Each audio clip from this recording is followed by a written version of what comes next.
Hello YouTube, c'est Sissou, j'espère que vous allez bien et aujourd'hui on se retrouve pour ce tuto make-up. Aujourd'hui j'ai réalisé ce make-up avec la Topaz de chez Huda Obsession. Regardez-moi cette beauté.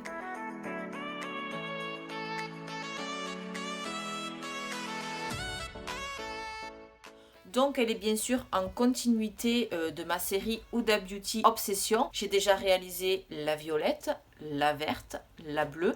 Voici donc aujourd'hui la Topaz. Donc je m'éternise pas trop avec cette introduction et je vous laisse tout de suite avec le tutoriel. Allez, c'est parti. Pour aujourd'hui, j'ai décidé d'utiliser le Power Fabric de chez Armani. Ça faisait très longtemps que j'avais pas utilisé ce fond de teint et je l'aime beaucoup, surtout pour sa couvrance. Donc au niveau des étapes du teint, je vais pas trop m'éterniser. Je vous les mets comme d'habitude en barre d'infos, mais ma technique n'a pas changé. Donc je vous laisse avec les images. Et si vous voulez tout en détail, je vous mettrai en barre d'infos ma vidéo sur ma routine teint. Je touche mon visage là parce que des fois quand il manque un peu de poudre, le fait de toucher son visage et de voir que ça colle un petit peu à certains endroits, ça permet de matifier sans alourdir trop le teint.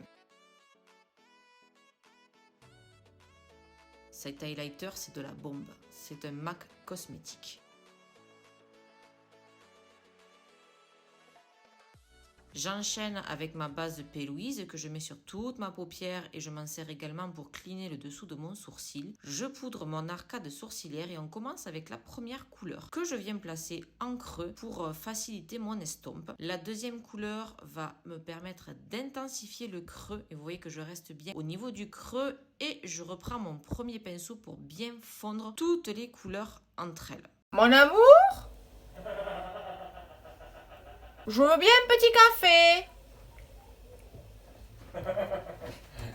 Qu'est-ce que ça? Je veux bien un petit café. Ouais. Bon, attends, d'accord. Fais gaffe à ce que tu dis, tu es filmé. Trêve de plaisanterie, on continue avec ma couleur d'intensité. J'en avais pas pris assez sur mon pinceau, donc très important de prendre suffisamment de matière. Et je viens vraiment intensifier avec un tout petit pinceau. Et on n'oublie pas, bien sûr, de travailler son estompe. On le dira assez, pardon. Un bon make-up passe par une bonne estompe. Je viens cutter mon crease, toujours de la même manière. On vient fondre les bords pour qu'il n'y ait pas de démarcation. Avec un tout petit pinceau, je viens vraiment remettre ma couleur d'intensité. Et je garde ce petit pinceau pour venir replacer exactement les mêmes couleurs, mais en diagonale. Je n'avais pas de beige clair dans cette palette, donc j'ai pris une palette de chez Anastasia, mais n'importe quel beige fera l'affaire. Et comme il est un petit peu irisé, j'en mets en coin interne et sous mon arcade sourcilière. Je viens prendre un crayon marron que je mets en muqueuse et je déborde comme d'habitude. On l'estompe bien pour qu'il n'y ait pas de démarcation et j'ai remis exactement les mêmes couleurs en haut de mon œil sur mon ras de cils inférieur. On termine avec la bouche.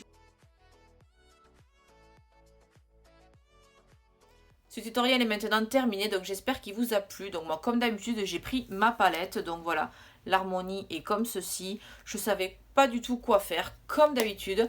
Donc je me suis dit, allez Sissou, tu te laisses porter. Donc avec cette palette de neutre dans les tons chauds, je pouvais pas beaucoup me planter. En plus, j'ai mis des lentilles grises donc, qui se marient parfaitement avec les tons rouille, cuivré, orangé. Donc c'était parfait. Je vais pas trop parler parce que mon mari m'attend. On va au restaurant ce soir. Donc que dire de plus? Mes fossiles, ce sont des Holy Glam Lashes et ce sont les rois choux. Donc bien évidemment, si cette vidéo vous a plu, vous me lâchez un pouce bleu. On s'abonne, c'est gratuit, ça fait plaisir, ça motive pour continuer. On n'oublie pas d'activer la petite cloche pour être notifié dès que je publie une nouvelle vidéo et on se dit à la semaine prochaine.